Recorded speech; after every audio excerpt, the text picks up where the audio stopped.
ஹரி ஓம் ஸ்ரீ மாத்ரே நமஹ. இன்றைய பதிவில் நம்ம பார்க்க போகிறது காமாக்கியா தேவி.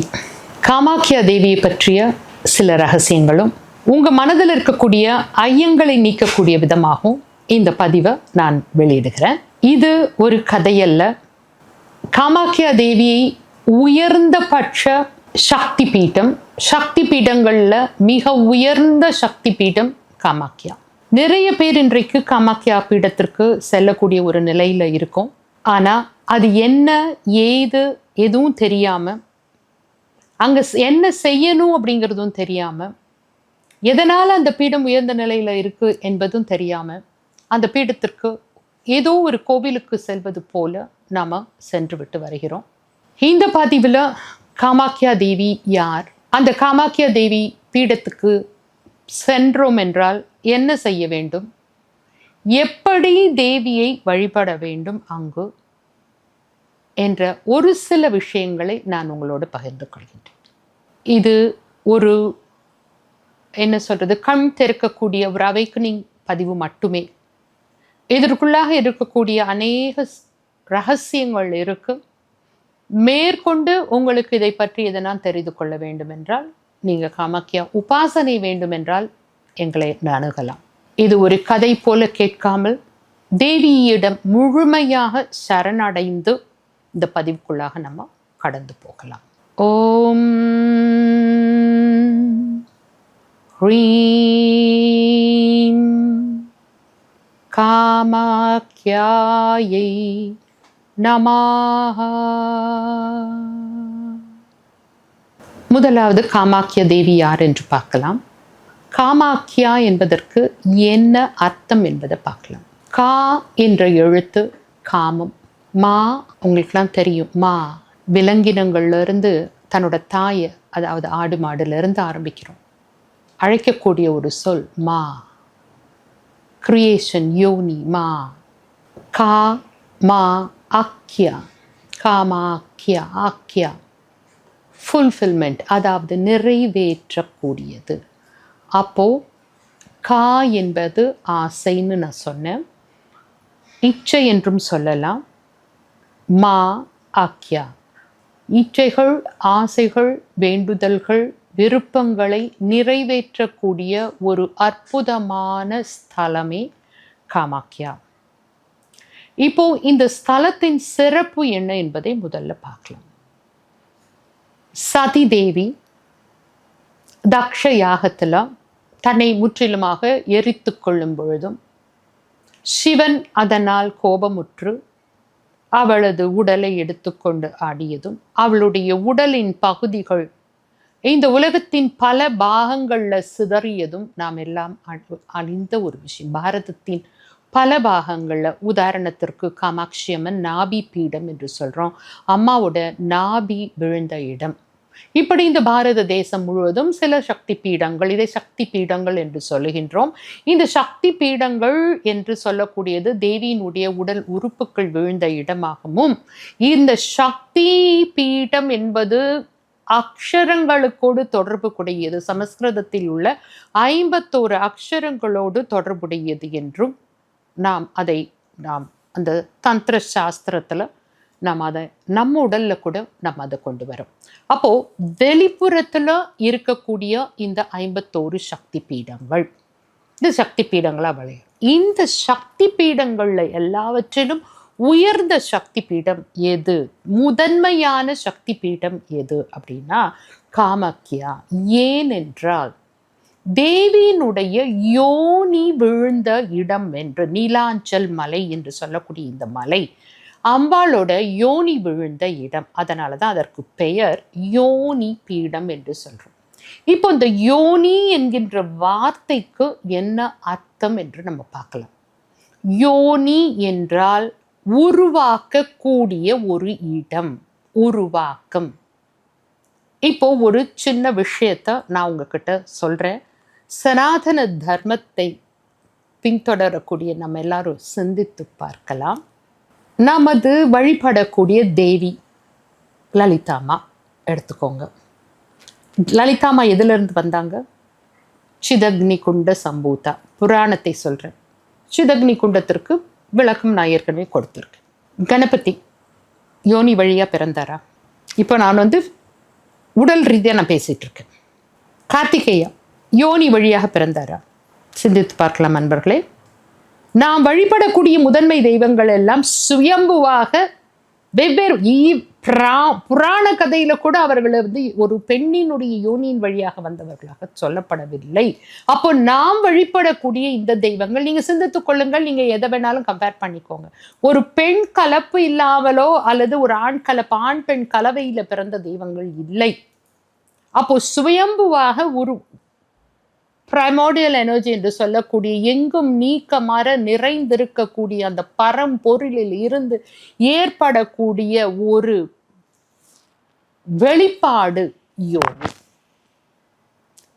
அதையே தான் பெண்ணின் உறுப்பிற்கும் யோனி என்ற பெயர் இருக்கும். அப்போ எங்கெல்லாம் சக்தியானது உருவமாக வெளிப்படுகிறதோ அதெல்லாம் யோனி தான். அப்போ பெண்ணின் உறுப்பாக இந்த இடத்துல காமாக்கியா தேவியை வழிபடுகிறோம். ஏனென்றால் தேவியினுடைய யோனி பகுதி விழுந்த இடமாக நீலாஞ்சல் மலை இருக்கிறது. அப்போ அங்க இருக்கக்கூடிய ஆற்றல், நீலாஞ்சல் என்ற கூடிய ஒரு இடம் உலகத்தில் இருக்கக்கூடிய ஒரு ஆற்றல் களம். எங்கு உற்பத்தி நடக்கிறதோ அந்த இடம். அப்போ யோனி பீடம் அங்க பார்த்தீங்கன்னா காமாக்கியா தேவிக்கு உருவம் கிடையாது, ஸ்வயம்பு மூர்த்தி. ஸ்வயம்பு மூர்த்தி யோனி வடிவில் இருக்கு. அந்த இடத்துல அந்த பிரம்மபுத்திரா நதியினுடைய தீர்த்தம் அங்கு ஓடிக்கொண்டிருக்கு. நீங்க பார்த்தீங்கன்னா இந்த காமாக்கியா தேவியை சுற்றி 10 தசமகா வித்யாத்தினுடைய பீடங்கள் இருக்கு. 10 இடங்கள காளி, தாரா, திரிபுர சுந்தரி, இப்படி 10 தசமகா வித்யாக்களுடைய 10 பீடங்கள் அங்க இருக்கு. இந்த சின்னமஸ்தா எல்லா பீடங்களிலும் இதே அமைப்பு இருப்பதை நான் கண்டிருக்கின்றேன். நீங்க எந்த பீடத்துக்கு வேணா நீங்க அங்க போங்க, சுற்றி இருக்கக்கூடிய காமாக்கியாவை சுற்றி இருக்கக்கூடிய தசமகா வித்யா பீடங்கள் எல்லாவற்றிலுமே அந்த சுயம்பு மூர்த்தியாக அந்த ஆற்றல் அங்கு பிரவாகித்து கொண்டு இருக்கக்கூடிய ஒரு அற்புதமான ஒரு ஸ்தலம் நீலாஞ்சல் மலை. இப்போ இந்த யோனி என்கின்றது என்ன, இதை பற்றிய விஷயங்கள் நமது எந்த புராணத்தில் இருக்கின்றது, அதிலிருந்து சில ஸ்லோகங்கள் என்னென்ன சொல்லுகின்றது என்பதை நாம இப்போ பார்க்கலாம். இந்த விஷயங்கள் எதுல கொடுக்கப்பட்டிருக்கிறது என்று சொல்லும் பொழுது காளிகா புராணத்துல கொடுக்கப்பட்டிருக்கு. காளிகா புராணத்துல சிவன் பார்வதிக்கு உபதேசித்ததாகத்தான் இந்த காமாக்கியா மகாத்மியம், என்ன விஷயங்க, காமாக்கியா மகாத்மியம் என்ற ஒரு பகுதி வருகிறது. அதுல இந்த காமாக்கியா தேவியினுடைய அற்புதமான சில விஷயங்களும் அதுல விளக்கப்படுகிறது. இப்போ ஒரு சில ஸ்லோகங்களையும் உங்களோட நான் இந்த இடத்துல பகிர்ந்து கொள்கின்றேன். இப்பொழுது காமாக்கியாவோட தியான ஸ்லோகத்தை நான் கொடுக்கிறேன். நான் ஏற்கனவே சொன்னது போல இந்த பதிவு ஒரு கதை அல்ல. காமாக்கியா தேவியை உங்களுக்குள்ளாக நீங்கள் உணரக்கூடிய ஒரு விஷயம். அவள் அனுமதி அளித்தால் மட்டுமே அவளது இடத்துல நம்மளுடைய கால் பட முடியும். அந்த அனுகிரகம் உங்களுக்கு கிடைக்க வேண்டும் என்ற உணர்வோட இந்த தியான ஸ்லோகத்தை உங்களிடத்துல கொடுக்கின்றேன். நாராயணி நமோஸ்துதே காமரூப நிவாசினி யோனிமூர்த்தே மகாதேவி காமாக்யே நமோஸ்துதே. நாராயணி நமோஸ்துதே காமரூப நிவாசினி யோனிமூர்த்தே மகாதேவி காமாக்யே நமோஸ்துதே. யத்ர யோனிஸ்திதா தேவி சர்வஸ்ருஷ்டி பிரசூதிகாः தத்ர திஷ்டந்தி தேவேஷி ब्रह्म विष्णु महेश्वराः यत्र योनिस्थिता देवी सर्वसृष्टिप्रसूतिकाः तत्र तिष्ठन्ति देवेशि ब्रह्म Vishnu maheshwaraha. So this yoni, that is the creative energy, அதாவது இந்த ஆக்கக்கூடிய ஒரு ஆற்றல் என்று சொல்லக்கூடிய அந்த யோனியினுடைய ஆற்றலினால்தான் பிரம்மா விஷ்ணு சிவா மகேஸ்வரா என்கின்ற உருவங்கள் தோன்றியது. அப்போ உலக தோற்றத்திற்கு முன்பாகவே இருந்ததுதான் இந்த பராசக்தியினுடைய காம பீடம் என்று சொல்லக்கூடிய காமாக்கியா. இதை நம்ம ஒவ்வொருத்தரும் உணர வேண்டும். அப்போ இந்த இடத்துல இந்த யோனி என்பதை கீழ்ப்படுத்தி கொச்சைப்படுத்தக்கூடிய ஒரு விஷயம் அல்ல. இதை பெண்ணினுடைய உறுப்பாக இருந்து கொண்டாலும் அது புனித தன்மை வாய்ந்தது என்பதை விளக்கக்கூடிய ஒரு அற்புதமான ஸ்தலம் தான் காமாக்கியா. இப்போ உங்க எல்லாருக்கும் தெரியும், இந்த காமாக்கியா தேவி வருடத்துல அம்புபாச்சி திருவிழா நடக்கும் பொழுது 3 நாட்கள் அம்மாக்கு வீட்டிற்கு தூரம் என்று சொல்லக்கூடிய அந்த பீரியட்ஸ் வருவது, மாத விலக்கு ஏற்படுவது எல்லாருக்கும் தெரியும். மாத விலக்கு காலத்துல அந்த கோவில் நடை சாத்தப்படும். ஒரு மந்திரமும் அந்த நேரத்துல உச்சாடனம் செய்ய முடியாது, எதுவுமே கிடையாது, ஒன்றி அமைதி. இது என்ன அப்படின்னு சொல்லும்போது பாருங்க, நம்ம வீட்டுல ஒரு பெண் பூ பெய்தினாள், நம்ம என்ன வார்த்தை சொல்லும்? ரித்து அடைந்து விட்டாள். கேள்விப்பட்டிருக்கீங்க இல்லையா? ரித்துனா என்ன? ரித்தம், ஆங்கில வார்த்தை உங்களுக்கு தெரியும், ரித்தம். அப்போ அந்த இயற்கை ஒழுங்கமைப்பு தான் ஒரு பெண் மாதவிலக்கு அடையக்கூடியது. இயற்கை ஒழுங்கமைப்பு மாதம் அந்த சுழற்சி, லூனார் சைக்கிள், அது சந்திரனோடு தொடர்புடையது. அப்போ மாதம் அந்த பெண் இயற்கையாகவே இந்த சுழற்சி முறையில நம்ம சொல்லுவோம் ரித்து, சுதர்சன காலம் என்று சொல்லுவோம். அப்போ இந்த ரிதம், இந்த ஒழுங்கமைப்பு, இயற்கை ஒழுங்கமைப்பு. அப்போ காமாக்கியா தேவி மாதவிலக்கு அடைகிறாங்க அப்படின்னு சொல்லும்போது என்ன அர்த்தம்னா, இந்த பூமியானது, இந்த பூலோகமானது தன்னுடைய இயற்கை ஒழுங்கமைப்பை சீரமைத்து கொள்ளக்கூடிய ஒரு அற்புதமான காலகட்டம் தான் அம்புபாச்சி. அப்போ அந்த இடத்துல கோயில் நடை சாத்தப்படும். பெண்கள் மட்டுமே அந்த வளாகத்துக்குள்ளாக அனுமதிக்கப்படுவார்கள். கோவில் நடை அம்பாளை நம்ம போய் பார்க்க முடியாது, அம்பாளுக்கு உருவம் இல்லை, இந்த பின்னால நான் வரேன். அப்போ அந்த இடத்துல பார்த்தீங்கன்னா இயற்கை ஒழுங்கமைப்பை இந்த உலகம், இந்த பூமாதேவி தன்னை சீர்படுத்தி கொள்ளக்கூடிய ஒரு காலகட்டம் தான் இந்த அம்புபாச்சி. அப்போ இந்த ஒரு அற்புதமான நிகழ்வு அந்த காமாக்கியால நிகழ்வு. அந்த நேரத்துல பார்த்தீங்கன்னா பிரம்மபுத்திராவினுடைய நீரினுடைய நிறமும் சிவப்பு நிறமாக மாறக்கூடியதாக இருக்கு. இதுல பார்த்தீங்கன்னா நீங்க காமாக்கியா போயிட்டு வாங்க, போய் பார்த்தீங்கன்னா உங்களுக்கு தெரியும். ஏன்னா அவ்வளவு ஒரு அற்புதமான ஒரு ஆற்றல் இந்த இடத்துல இருக்கும். இந்த தசமகா வித்யாக்களையும் நீங்க கண்டிப்பாக தரிசனம் செய்யுங்க. நான் உங்களுக்கு சொல்றேன், வரிசையா அந்த ஆர்டர் சொல்றேன். போயிட்டு எல்லா இடத்திலும் அதே யோனி அமைப்பு இருப்பது தான் அங்க இருக்கக்கூடிய சிறப்பு. பிகாஸ் நான் அங்க போய் 3 நாட்கள் அங்கதான் இருந்தேன். ஃபுல்லா அங்க இருந்த அம்பாளோட பாதத்துல இருந்து அவகிட்ட இருந்த அந்த ஒரு உபாசனையையும் வாங்கிட்டு தான் வந்தோம். இப்போவும் நாங்கள் போகிறோம். இப்போ நம்மளுடைய பீடத்தில் பார்த்தீங்கன்னா அதை நான் இயர்லி ப்ராஜெக்டாகவே நம்ம பண்ணணும் கூடுமான வரைக்கும். ஒவ்வொரு வருஷமும் நம்மளுடைய உபாசகர்கள் எல்லாத்தையும் அங்கே கூட்டிகிட்டு போய் அந்த ஆற்றலை உள்வாங்க வைக்கணும் அப்படிங்கிறதே என்னுடைய நோக்கமாக இருக்குது. அதுதான் இந்த காரணமும், இந்த பதிவை நான் ஏற்றக்கூடிய ஒரு காரணமும் அதுதான். அப்போ பார்த்தீங்க அப்படின்னா தேவி அந்த இடத்துல தன்னுடைய ரித்தம், அது அவள் மாதவிலக்கு ஏற்படுவது போல 3 நாட்கள் அடைக்கப்படக்கூடிய ஒரு கோவில்.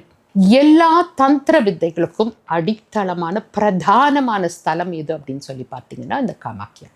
அப்போ அந்த காமாக்கியா பீடத்துல என்ன கிடையாது அப்படின்னா, தேவிக்கு என்ன கிடையாது? உருவம் கிடையாது. யோனியினுடைய வடிவத்துல தான் அம்பாளை நம்ம அந்த இடத்துல வழிபடுறோம். அது ஸ்வயம்பு மூர்த்தியாக தான் எல்லா இடத்துலையும் இருக்கு. எல்லா தசமகா வித்யாலையும் ஸ்வயம்பு மூர்த்தி தான்.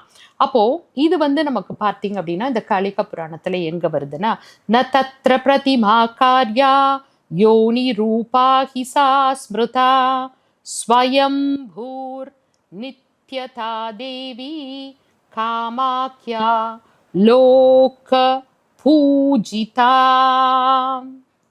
காமேஸ்வரி ஆகிய இந்த காமாக்கியா தேவி எப்படி அம்மாவோட அம்புபாச்சியின் போது அம்பாளுக்கு எப்படி ரிது காலம் என்பதை பற்றியும் காளிகா புராணத்தில் கொடுக்கப்பட்டிருக்கு.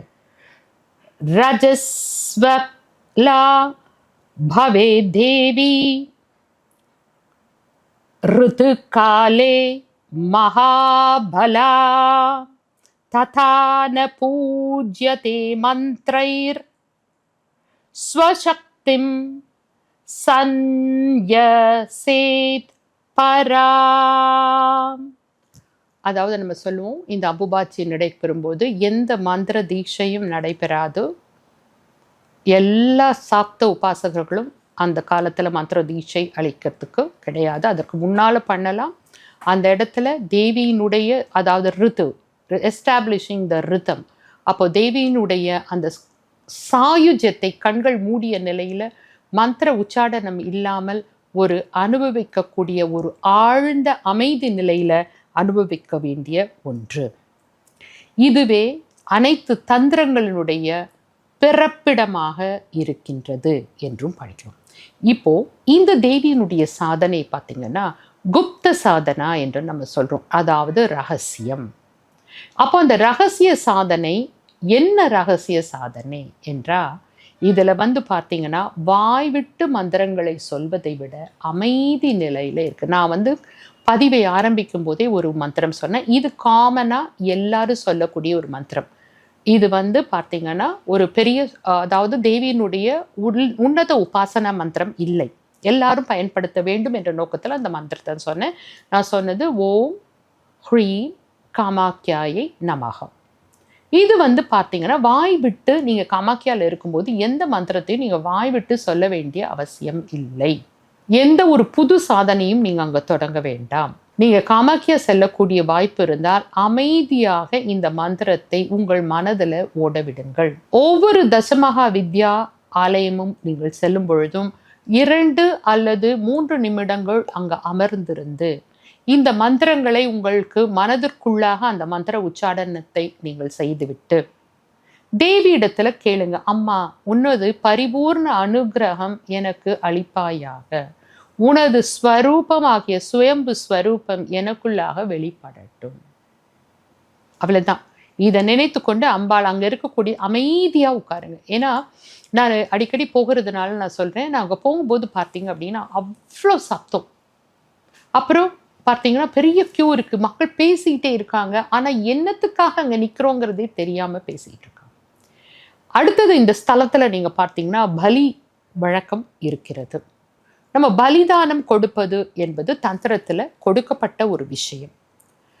இப்போ நீங்கள் அந்த ஸ்தலத்திற்கு போகும் பொழுது நிச்சயமாக நீங்கள் அந்த பலி கொடுக்கப்பட்ட அந்த ஆடு, எருமை இது போன்ற பல தலைகள் அங்கே வைக்கப்பட்டிருக்கும்.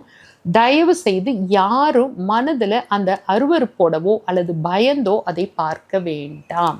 அது அம்பாளுக்கு படைக்கப்பட்டது. இதெல்லாம் அங்கே இருக்கக்கூடிய ரகசியங்கள். இதை நான் உங்களுக்கு சொல்றதுக்கு காரணம் என்னன்னா, அங்கே போயிட்டு ஒருத்தர் மூஞ்சி சுழிச்சிட்டு இதெல்லாம் நான் பார்த்துருக்கேன்.